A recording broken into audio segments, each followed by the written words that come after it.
Good evening. कैसे हैं सभी लोग? सब अच्छे हैं? तो देखिए, आज हम लोग जो पढ़ेंगे एक बहुत ही खूबसूरत टॉपिक स्टार्ट करने वाले हैं, इलेक्ट्रोमैग्नेटिज्म। ठीक है, तो ये जो बेसिकली जो है ये चैप्टर जो है ये 12 का है खास करके, लेकिन आप अगर 10th में भी हैं तो अच्छे से देख लेंगे तो आपको क्या होगा, सारा कुछ समझ में आ जाएगा। ठीक है, फिर कंसेप्ट क्लियर हो जाएगा। ठीक है, तो इलेक्ट्रोमैग्नेट एक्चुअली हाँ, सबसे पहले क्या है ना कि हमको 12 का मैथ 12 का जो फिजिक्स होता है ना, जनरली सभी स्टूडेंट लोग को क्या होता है ना, थोड़ा सा टफ लगता है, भारी लगता है। क्यों लगता है आखिर? कि हम लोग जो अभी तक फिजिक्स पढ़ रहे थे ना, वो सब फिजिक्स हमको दिखता था, वो सारा कुछ दिखता था। जैसे 11th में जैसे फिजिक्स पढ़ते थे, साइकिल का पहिया, बैलगाड़ी का पहिया, ये सब कुछ हमको दिखता था। लेकिन अब जो हम पढ़ेंगे 12 में, जो 5 महीना 6 महीना नेक्स्ट जो पढ़ने वाले हैं फिजिक्स, उस फिजिक्स में हमको कुछ भी मतलब दिखाई नहीं पड़ेगा। तो ऐसे चीज़ के बारे में 5-6 महीना टाइम मतलब देखना है हमको कि मतलब वो दिखता नहीं है, फिर भी उसके बारे में हम स्टडी करेंगे। ठीक है, तो सबसे पहले जो हम लोग इलेक्ट्रोमैग्नेटिज्म को जो हम लोग सजेस्ट किए हैं कि इलेक्ट्रोमैग्नेटिज्म को टाइप्स में डिवाइड कर दिए हैं। ठीक है, तो इसमें जो बेसिकली हम लोग पढ़ते हैं, जनरली हम लोग इलेक्ट्रोमैग्नेटिज्म में पढ़ते हैं, वो पढ़ते हैं चार्ज के बारे में। किसके बारे में पढ़ते हैं? चार्ज के बारे में। ठीक है, किसके बारे में पढ़ते हैं? चार्ज के बारे में। ठीक है, तो चार्ज के बारे में पढ़ते हैं, सारा कुछ हमको चार्ज के बारे में, इलेक्ट्रोमैग्नेटिज्म। तो चार्ज मतलब क्या है? इलेक्ट्रॉन। चार्ज मतलब क्या है? इलेक्ट्रॉन। तो इलेक्ट्रॉन क्या हमको दिखता है? सबसे पहले तो स्मॉलेस्ट पार्टिकल जो होता है उसको बोलते हैं, जो स्मॉलेस्ट द स्मॉलेस्ट पार्टिकल जो होता है वो होता है एटम। और एटम के जो एटम में जो फ्रीली मूव करता है उसको बोलते हैं इलेक्ट्रॉन। तो जब हम एटम को देख नहीं सकते हैं तो इलेक्ट्रॉन को कैसे देख सकते हैं, जो कि एटम के अंदर है, उसके बारे में हम लोग को पढ़ना है। ठीक है, तो इलेक्ट्रोमैग्नेटिज्म स्टार्ट करते हैं। तो इलेक्ट्रोमैग्नेटिज्म को 3 भाग में बांटा गया है। 3 भाग में बांटा गया है। ठीक है, कितना भाग में बांटा गया है? 3 भाग में बांटा गया है। समझते जाएंगे, सब कुछ समझ में आएगा आपको। ठीक है, तो इलेक्ट्रोमैग्नेटिज्म जो है, सबसे पहला जो भाग बांटा गया है, इसको बोला गया है इलेक्ट्रोस्टैटिक्स। इलेक्ट्रोस्टैटिक्स। ठीक है, इलेक्ट्रोस्टैटिक्स। उसके बाद सेकंड भाग जो बताया गया है मैग्नेटिज्म। ठीक है, और तीसरा जो पार्ट है वो है इलेक्ट्रोमैग्नेटिज्म। तीसरा पार्ट जो है वो क्या है? Electromagnetism, electromagnetic wave, electromagnetic wave. ठीक है, इसके बारे में चलिए। इलेक्ट्रोमैग्नेटिज्म चूँकि एक ऐसा चैप्टर है जिसमें कि हमको चार्ज के बारे में पढ़ना है। किसके बारे में पढ़ना है? चार्ज के बारे में पढ़ना है। इसका मतलब इलेक्ट्रोस्टैटिक्स, मैग्नेटिज्म और इलेक्ट्रोमैग्नेटिक वेव, ये तीनों में भी हमको किसके बारे में पढ़ना पड़ेगा? चार्ज के बारे में पढ़ना पड़ेगा। तो देखिए, इलेक्ट्रोस्टैटिक्स होता क्या है? इसमें तो हम चार्ज के बारे में पढ़ेंगे, चार्ज के बारे में तो पढ़ेंगे, लेकिन कैसा चार्ज के बारे में पढ़ेंगे? एक ऐसा चार्ज के बारे में पढ़ेंगे जो कि रेस्ट हो, चार्ज एट रेस्ट, रुका हुआ चार्ज के बारे में पढ़ेंगे। जब चार्ज रुका हुआ होगा तो ऐसे मतलब इलेक्ट्रोस्टैटिक्स एक चैप्टर है फिजिक्स का। इलेक्ट्रोस्टैटिक्स क्या है? एक फिजिक्स का चैप्टर है। उसमें हमको क्या पढ़ना है? चार्ज के बारे में पढ़ना है, लेकिन वो चार्ज कैसा है? रुका हुआ चार्ज है। कैसा चार्ज है? रुका हुआ चार्ज है। ठीक है, तो रुका हुआ चार्ज के बारे में हम लोग इलेक्ट्रोस्टैटिक्स में पढ़ेंगे। क्लियर है? तो यहाँ जनरली जो एक फील्ड जनरेट होता है उसको इलेक्ट्रिक फील्ड कहते हैं। इलेक्ट्रिक फील्ड कहते हैं। ठीक है, इलेक्ट्रिक फील्ड ऐसे ऐसे ऐसे ऐसे करके जाता है। ठीक है, वो समझाएंगे। मैग्नेटिज्म में हम लोग जो पढ़ेंगे चार्ज के बारे में ही पढ़ेंगे, क्योंकि इलेक्ट्रोमैग्नेटिज्म पढ़ रहे हैं, इलेक्ट्रोमैग्नेटिज्म में हम चार्ज के बारे में ही पढ़ते हैं। तो इलेक्ट्रोस्टैटिक्स एक ऐसा टॉपिक था जिसमें कि चार्ज के बारे में पढ़ेंगे, बट वो रेस्ट में होगा, रुका हुआ होगा। ठीक है, मैग्नेटिज्म में जो पढ़ेंगे वो चार्ज के बारे में पढ़ेंगे, लेकिन ये क्या होगा? मूविंग। हाँ, चार्ज जो होगा मूव करेगा विथ कांस्टेंट स्पीड। ठीक है, मतलब एक समान चाल से वो स्पीड मतलब चलेगा। Moving, charge is moving with constant speed.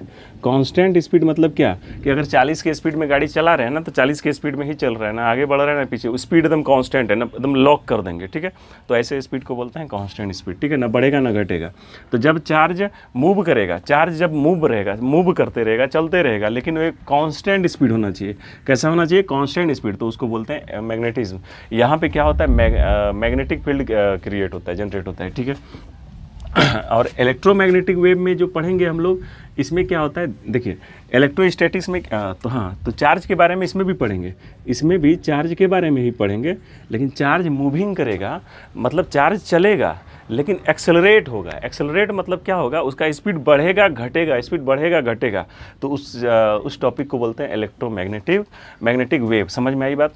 यहाँ पे चार्ज क्या होगा, एक्सेलरेट करेगा। चार्ज क्या करेगा, एक्सेलरेट करेगा, ठीक है, एक्सेलरेट करेगा। क्लियर हो गई बात, मतलब त्वरित होगा। अब देखिए इलेक्ट्रोस्टैटिक्स में फिर से क्या बता रहे हैं, एक बार समझिए। इलेक्ट्रोस्टैटिक्स में क्या होता है, चार्ज के बाद तीनों में चार्ज के बारे में ही पढ़ना है, क्योंकि ये जो है इलेक्ट्रोमैग्नेटिज्म पढ़ रहे हैं। इलेक्ट्रोमैग्नेटिज्म एक फिजिक्स का चैप्टर है जिसमें कि हम लोग चार्ज के बारे में बेसिकली स्टडी करेंगे, ठीक है। टोटल जो चीज़ पढ़ेंगे हम चार्ज के बारे में पढ़ेंगे, ठीक है। तो इसको 3 भाग में बांटा गया है, इलेक्ट्रोस्टैटिक्स, मैग्नेटिज्म और electromagnetic wave.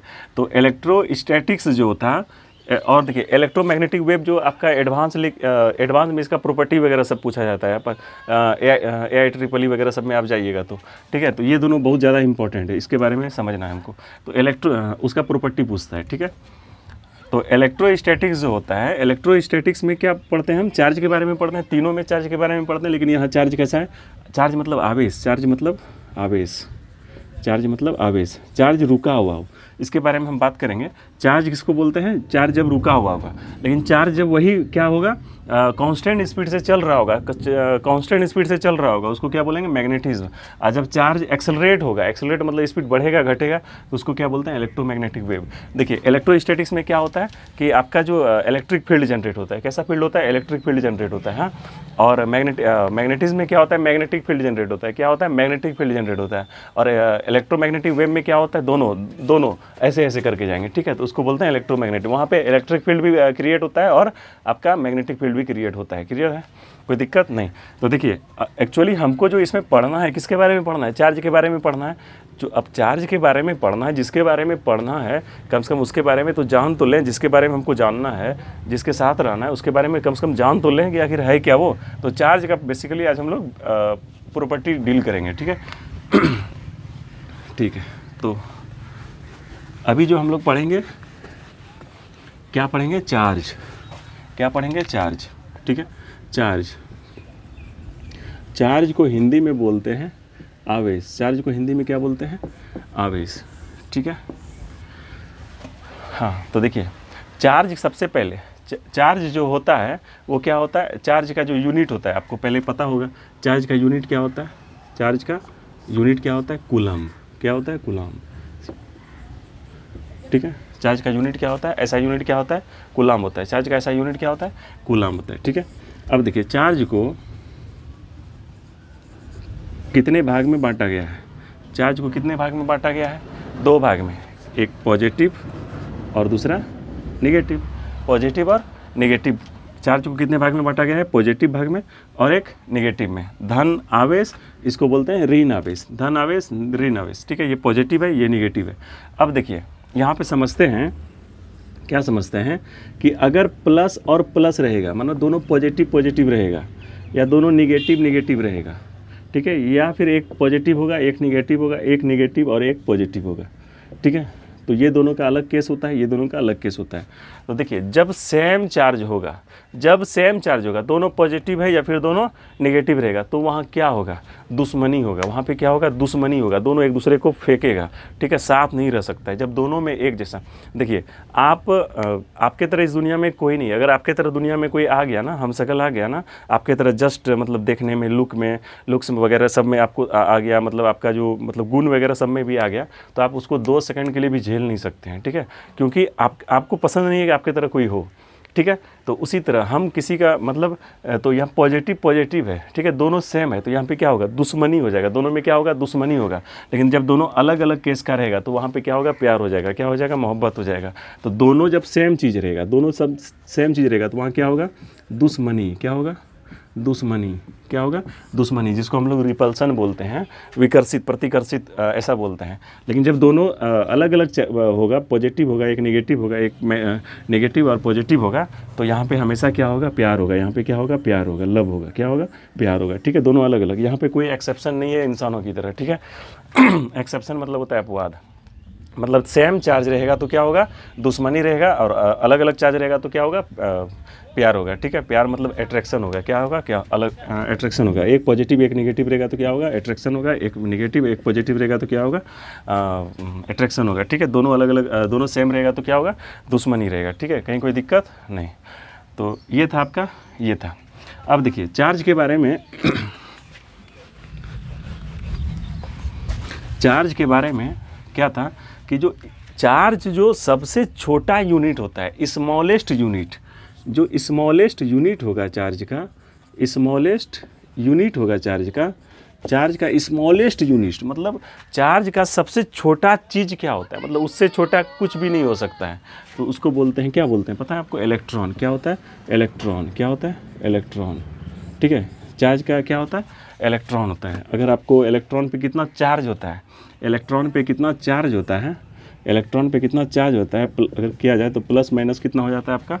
1.6 into 10⁻⁻19 coulomb, 10⁻⁻19 coulomb होता है। ठीक है, ये क्या होता है?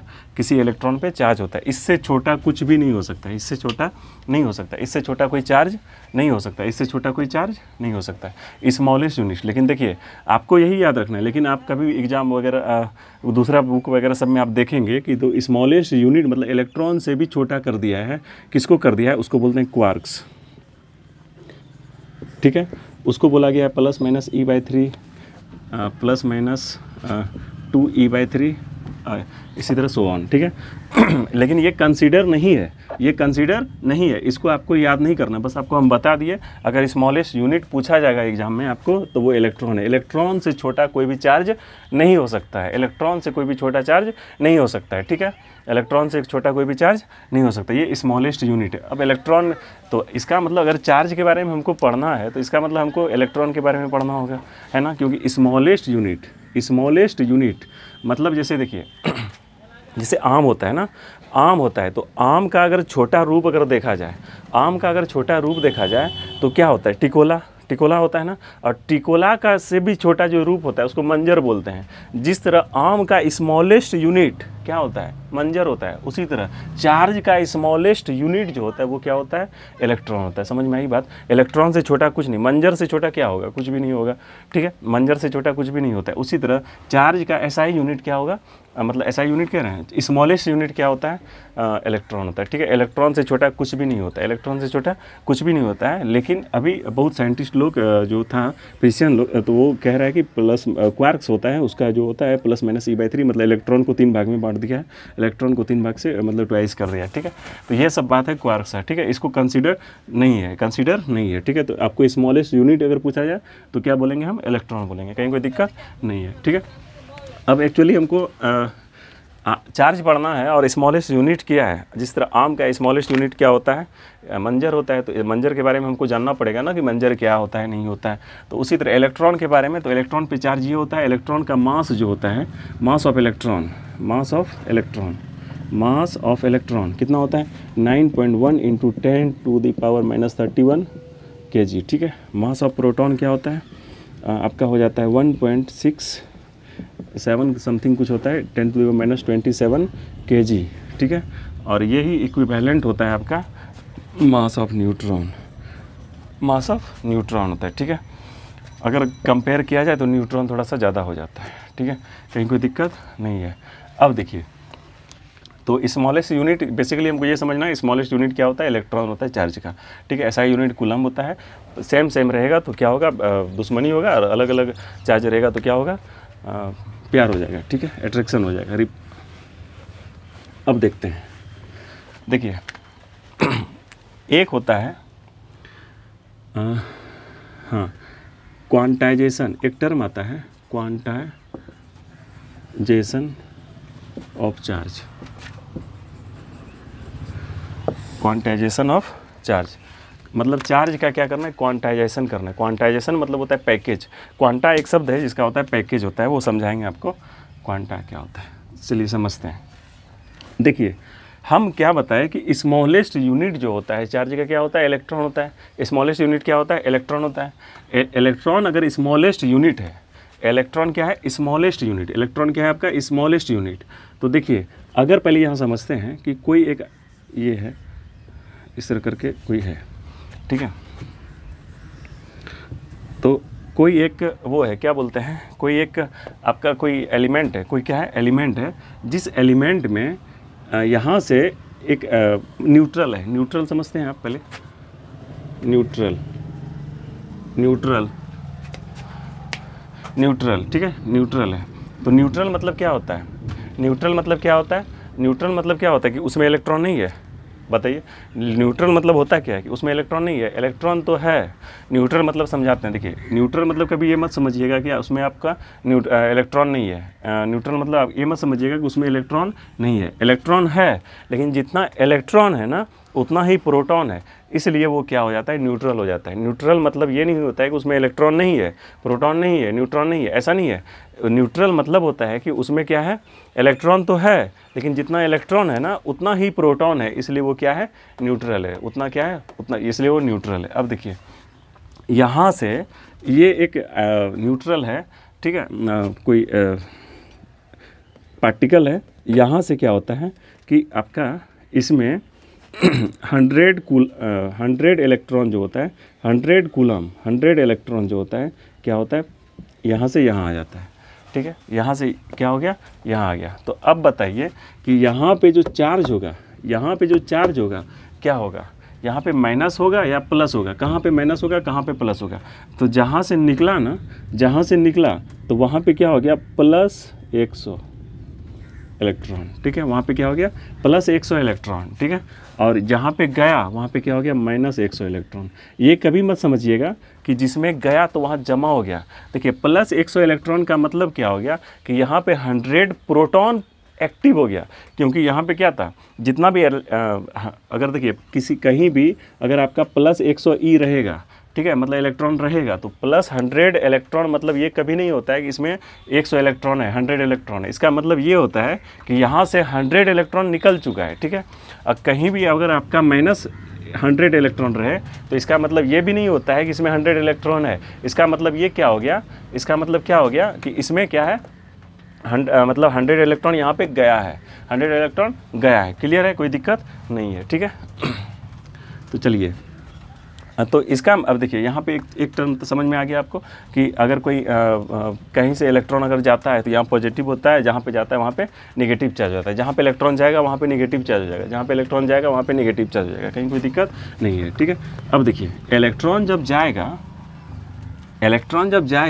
तो कितना इलेक्ट्रॉन जाएगा? अगर 1 इलेक्ट्रॉन गया तो कितना हो गया? उस पर चार्ज कितना हो जाएगा? 1 इलेक्ट्रॉन गया तो 1 इलेक्ट्रॉन का चार्ज हो जाएगा। 1 इलेक्ट्रॉन का चार्ज कितना होता है? हम आपको बता दिए थे, 1.6 × 10⁻⁻19 कूलम, ठीक है। 1 इलेक्ट्रॉन गया तो चार्ज कितना हो गया? 1 इलेक्ट्रॉन का, यही हुआ ना। 2 इलेक्ट्रॉन गया तो 2 इलेक्ट्रॉन का चार्ज हो गया। 3 इलेक्ट्रॉन गया तो 3 इलेक्ट्रॉन, 4 गया तो 4 इलेक्ट्रॉन, 5 गया तो 5 इलेक्ट्रॉन, 6 गया तो 6 इलेक्ट्रॉन, 7, 8, 9, 10, 11, 12, 1000, लाख, 2 लाख, 3 लाख, 5 लाख इलेक्ट्रॉन। उतना जितना इलेक्ट्रॉन जाएगा या जितना इलेक्ट्रॉन आएगा उतना ही चार्ज होगा। अगर मान लेते हैं n इलेक्ट्रॉन गया तो, अगर 1 इलेक्ट्रॉन गया था तो 1 e, 2 इलेक्ट्रॉन गया तो 2 इलेक्ट्रॉन, 3, 4, तो n इलेक्ट्रॉन गया तो कितना हो गया? n e। इसका मतलब चार्ज क्या हो गया आपका? चार्ज क्या हो गया बताइए तो? चार्ज हो गया आपका, चार्ज मतलब चार्ज को डिनोट करते हैं Q से। हाँ, तो Q बराबर क्या हो गया? Ne + -Ne। प्लस माइनस इसलिए हम लिख रहे हैं क्योंकि प्लस मतलब क्या होता है कि इलेक्ट्रॉन हो सकता है जा भी सकता है या इलेक्ट्रॉन आ भी सकता है, ठीक है। अगर इलेक्ट्रॉन निकल गया तो पॉजिटिव, इलेक्ट्रॉन आ गया तो नेगेटिव, ठीक है। तो इसका ये समझ में आया कि Ne क्यों लिखें? देखिए, एक बार फिर से क्लियर करते हैं। जितना इलेक्ट्रॉन जाएगा वही उसका क्या हो जाएगा? मतलब 1 इलेक्ट्रॉन गया तो उसका चार्ज कितना हो गया है? क्योंकि स्मॉलेस्ट यूनिट जो होता है चार्ज का क्या होता है? वो इलेक्ट्रॉन होता है। 1 इलेक्ट्रॉन गया तो चार्ज कितना हो गया? 1 इलेक्ट्रॉन का जो चार्ज है। 2 इलेक्ट्रॉन गया तो 2 इलेक्ट्रॉन का चार्ज। 3 गया तो 3, n गया तो Ne। तो टोटल चार्ज क्या हो गया? Q बराबर Ne, जहाँ पे n क्या है? इंटीजर है। n क्या है? इंटीजर है। n क्या है? Where n is an integer, ठीक है। n क्या है आपका? इंटीजर है। कहीं कोई दिक्कत नहीं है? कोई दिक्कत नहीं। तो देखिए, अगर आपको कोई पूछ दे कि किसी भी चीज़ में अगर मान लेते हैं कि इतना कूलम चार्ज है, कहीं पे चार्ज इतना है, कहीं पे चार्ज इतना है, तो पूछेंगे कि इसमें कितना इलेक्ट्रॉन है। कोई एक मेटल है, ठीक है, कोई एक मेटल है जिसमें चार्ज है, चार्ज कितना है? 3.2 × 10⁻⁻19 कूलम है। तो इसमें कितना इलेक्ट्रॉन है? नंबर ऑफ इलेक्ट्रॉन्स पूछ रहा है, तो नंबर ऑफ इलेक्ट्रॉन्स कैसे निकाल देंगे हम? बताइए तो। तो इसमें क्या करेंगे, जितना भी इलेक्ट्रॉन का चार्ज है, इलेक्ट्रॉन का चार्ज से क्या करेंगे, इसको डिवाइड दे देंगे। तो इसको क्या करेंगे, डिवाइड दे देंगे 3.2 × 10⁻⁻19, ठीक है। तो 16 2 जा ये ख़त्म हो गया। तो इसका मतलब 2 इलेक्ट्रॉन का चार्ज ये होता है, क्योंकि देखिए 1 इलेक्ट्रॉन का चार्ज होता है 1.6 × 10⁻⁻19। तो इतना चार्ज है, तो यहाँ 16 था तो यहाँ 32 है। तो कितना इलेक्ट्रॉन, एक इलेक्ट्रॉन का 16, तो कितना इलेक्ट्रॉन का 32, 2 इलेक्ट्रॉन। तो इसका मतलब किसी भी चीज़ उस मेटल में कितना इलेक्ट्रॉन गया है या आया है, 2 इलेक्ट्रॉन, ठीक है। कहीं कोई दिक्कत नहीं है, ठीक है। अब देखिए चार्ज का प्रॉपर्टी, एक्चुअली समय भी बहुत कम है क्योंकि हम चाहते हैं लंबा वीडियो ना बने, क्योंकि आपको 15 20 25 मिनट में आपको ये सब कुछ समझ में आ जाए, ठीक है। तो देखिए क्या कह रहे थे, क्वांटाइजेशन ऑफ चार्ज ये हो गया। हाँ, तो क्वांटाइजेशन ऑफ चार्ज क्या होता है कि इलेक्ट्रॉन जब भी जाएगा तो कभी भी वो जो होगा ना 1.5 में नहीं जाएगा, 2.5 में नहीं जाएगा, 3.5 4.5 5.5 5.1 ऐसा कुछ भी नहीं होगा। जब भी जाएगा ना पूरा होल नंबर में जाएगा, 1 में जाएगा, 2 में जाएगा, 3 में जाएगा, 4 में जाएगा, 5। एन का वैल्यू इसलिए हम लिखे इंटीजर होता है, मतलब 1 2 3 4। कभी इलेक्ट्रॉन को तोड़ नहीं सकते हम, इलेक्ट्रॉन को तोड़ नहीं सकते, उससे स्मॉलेस्ट यूनिट कुछ होता नहीं है, ठीक है। क्लियर हो गया। क्वार्क्स होता है लेकिन उसको कंसिडर नहीं किया गया है। आपको एग्जाम में जब भी आएगा तो आप क्या लिखेंगे, ये लिखेंगे, ठीक है। तो ये हो गया। अब देखते हैं थोड़ा सा एक आइसोलेटेड सिस्टम है, ठीक है। हाँ, आइसोलेटेड सिस्टम है, लास्ट ये टॉपिक है, समझ लीजिए। तो जैसे मान लेते हैं यहाँ पे कोई एक ये है, हाँ, चार्ज है यहाँ पे +2 कूलम चार्ज है, ठीक है। यहाँ पे -3 है और यहाँ पे 4 कूलम है, ठीक है। और इसमें हम लोग क्या किए, कुछ किए, इसमें कुछ किए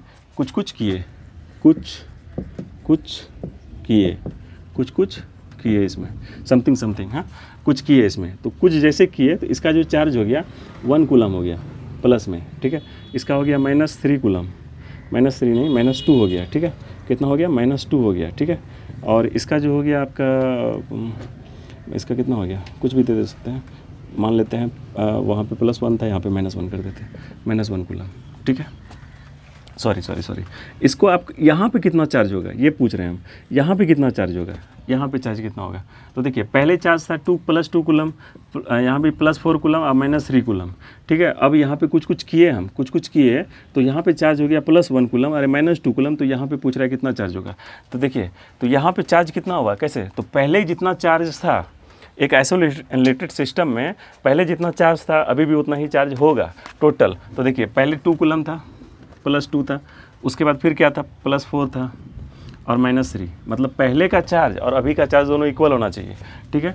तो ये इक्वल होगा अभी का चार्ज, ये तो पहले का चार्ज था, अभी कितना है आपका +1 और अभी क्या है फिर -2, और उसके बाद आपको पता नहीं है तो x मान लेते हैं, x, ये दोनों क्या होना चाहिए, इक्वल होना चाहिए। तो देखिए तो 4 2 6, 6 में 3 गया 3, 1 -2 -1 + x, तो x = ये कितना हो गया आपका 4 हो गया। इसका मतलब ये कितना होना चाहिए, 4 कूलम।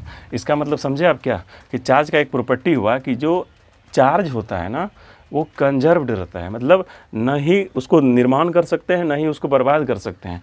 मतलब अगर यहाँ से कहीं कट गया ना तो कहीं एक जगह ऐसा होगा कि वहाँ पे बढ़ गया है, ठीक है। तो चार्ज क्या होता है, बस ट्रांसफर्ड होता है। क्या होता है, ट्रांसफ़र होता है, एक जगह से दूसरी जगह जाता है या एक रूप से दूसरे रूप में जाता है। समझ में आया। तो चार्ज जो होता है वो क्या होता है, कंजर्व होता है। क्या होता है, चार्ज जो होता है क्या होता है, कंजर्व होता है। तो चार्ज का एक प्रॉपर्टी हो गया कंजर्व, ठीक है। तो देखिए तो मतलब चार्ज को कंजर्व, संरक्षित रहता है। आवेश क्या होता है, संरक्षित, ना उसको हम निर्माण कर सकते हैं ना ही उसका नष्ट कर सकते। Can be neither be created और नॉट डिस्ट्रॉयड, ठीक है। तो ये +2 कूलम 1 कूलम और ये सब हो गया आपका, ठीक है। तो अब देखिए अब बहुत ज़्यादा लंबा वीडियो बन जाएगा, तो अब इतना ही रहने देते हैं। आप लोग अपना ख्याल रखिएगा, टेक केयर, बाय।